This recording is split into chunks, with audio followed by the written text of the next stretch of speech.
અમારા રિપોર્ટર અરુણ વાઘેલાની પ્રાપ્ત વિગતો અનુસાર કાંકરેજ તાલુકાના આકોલી ગામે આવેલ શ્રી શેઠ એલ.એમ. હસાણી વિદ્યા સંકુલમાં ઉત્તરાયણ પર્વ નિમિત્તે શ્વાનો માટે લાડુ બનાવવામાં આવ્યા.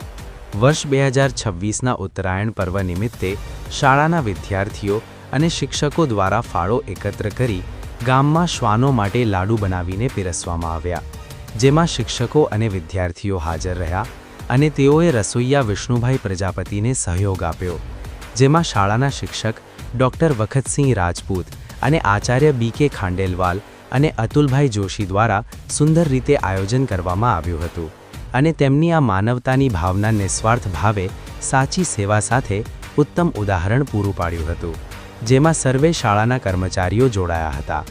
જો કે પોષ મહિનામાં ઉત્તરાયણ પર્વ નિમિત્તે શ્વાનો માટે લાડુ અને ગૌ માતા માટે લીલા કે સૂકા ઘાસચારાની વ્યવસ્થા કરી લોકો દાન પુણ્ય કરતા હોય છે, ત્યારે હિન્દુ ધર્મની સંસ્કૃતિ મુજબ આકોલી શાળામાં ઉત્તરાયણ પર્વ નિમિત્તે તમામ શ્વાનોને લાડુ ખવડાવવામાં આવ્યા હતા.